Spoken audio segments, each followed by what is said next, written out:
Ito yung bago. So, mangunguha ako ng bago. Dito ako sa bundok ngayon. Tapos, nanguha ako ng kamuting kahoy para pang ginataan. So, ayan. Ito yung kinakain namin ng time ng kabataan namin. Masarap kasi ito. Tapos, linalagyan eh. Nagulat ako, kala ko ahas. Nilalagyan to ni mama ng tinapa. Noon, nung bata pa kami. Paborito namin to. Ang tawag nito ay bago. Itong magbabago ng iyong buhay.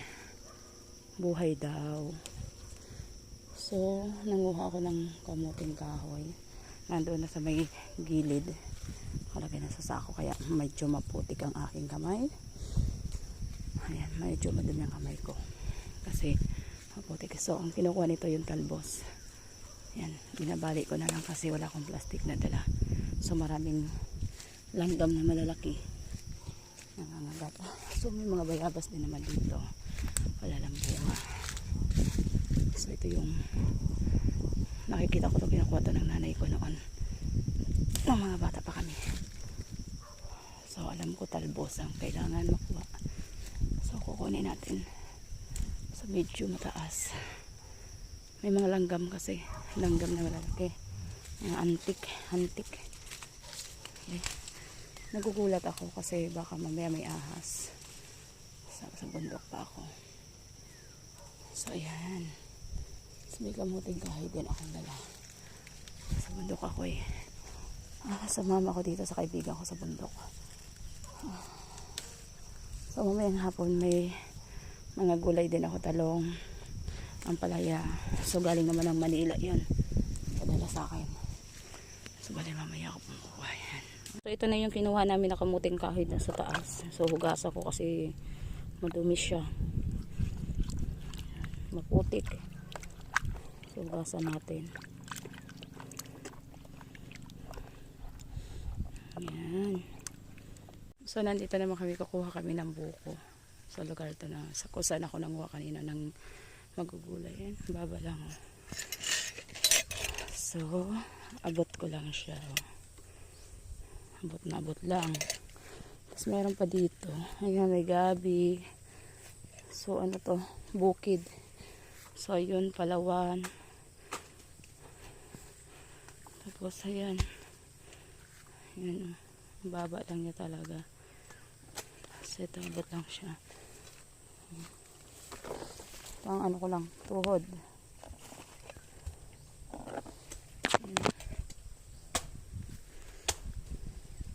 So ito na yung buko, nabiyak na. Ito na yung sabaw, tapos ito yung laman. So ayan. So ito yung pang buko salad. Tama-tama lang. So yung pa yung isa, may sabaw pa. Tapos ito yung laman niya. Ganyanin ko. Tapos malis ka dyan.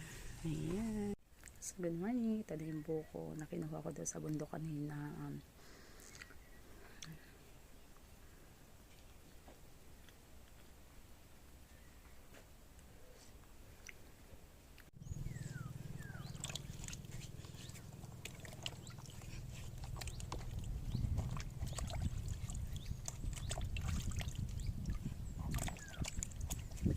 So maghuhugas ako ng kamuting kahoy, yung hinukay namin. Maputi kasi.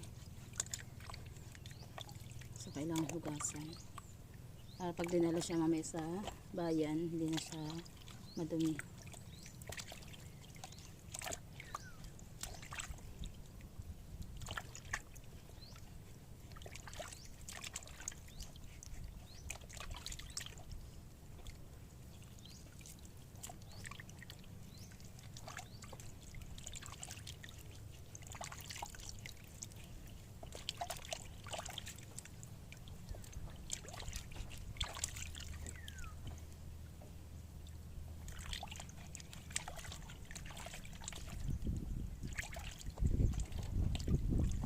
Nung time na may asawa pa ako, hindi ako makapunta kung saan ko gusto. Hindi ako makasama kung saan. So parang pinakabahan ako kasi baka mamaya magpagalitan ako. Magalit, gano'n. Pero ngayon, nawala. Ayun lahat. nakakapag-inom ako, nakakaalis ako ng bundok, manguha ng buko, kasama ako. So ito ngayon hinuhugasan ko kasi maputik, matagal hugasan kasi makapal ang putik niya.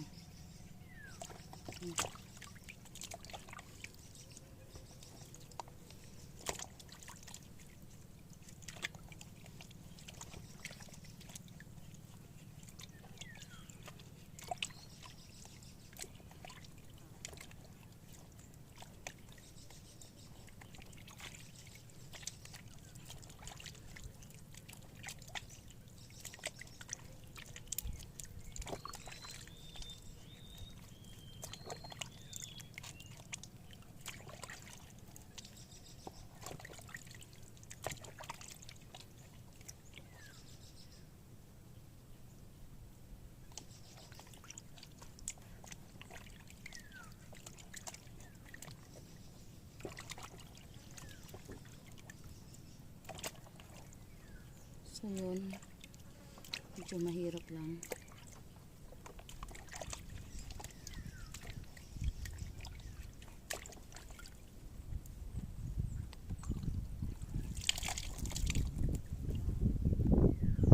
So ito na yung kinuha kong gulay doon sa ano, tapos may isa akong bayabas, isang bayabas lang to.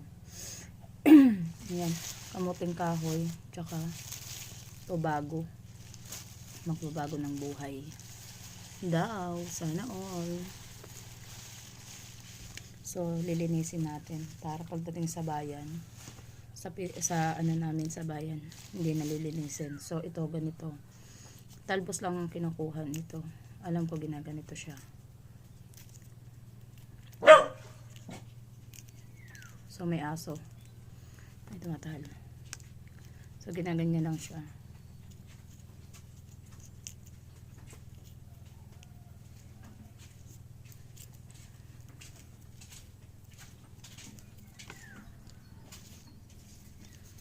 Dito kami sa kaibigan namin.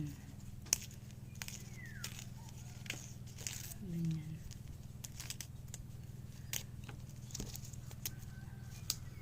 Dalawang klase pala to. May kulay green.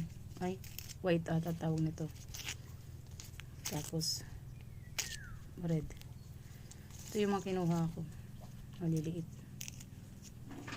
Tapos na ako maghugas ng kamuting kahoy. Nalinis ko na rin. So ito ngayon lilinisin ko naman.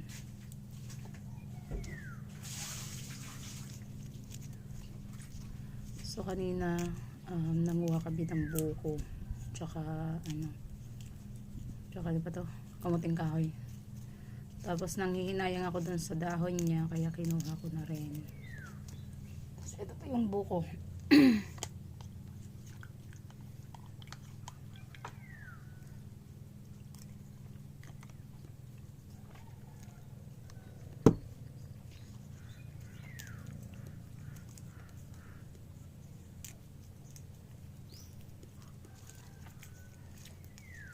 So, ng mga time na may asawa ko, hindi ako nakakagala. Kaya sa bahay lang ako. Luto, labala, at linis. Nung nagkahiwalay kami, so yun, kakainom na nakakagala.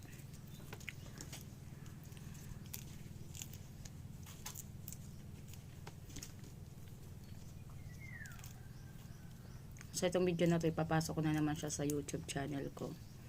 Ngayon na lang ulit ako magkakaroon ng video. Tagal ko rin na hindi nakapag-video.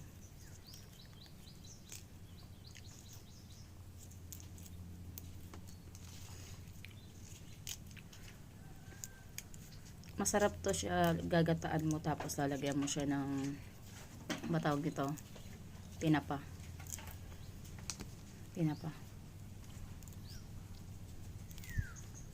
So kanina kumuha ako nito, ako kasi namitas, hindi ko alam na hindi pala ganito yung pagkuha nito. Dapat pala pag kinuha mo siya, hindi kasama yung, hindi ganyan. Dapat pala gaganitohin mo siya para magkakaroon ulit ng panibagong dahon. So ang ginawa ko, tinanggal ko sa mga tangkay, ganyan, sinama ko siya. Yung pala hindi pala dapat ganon.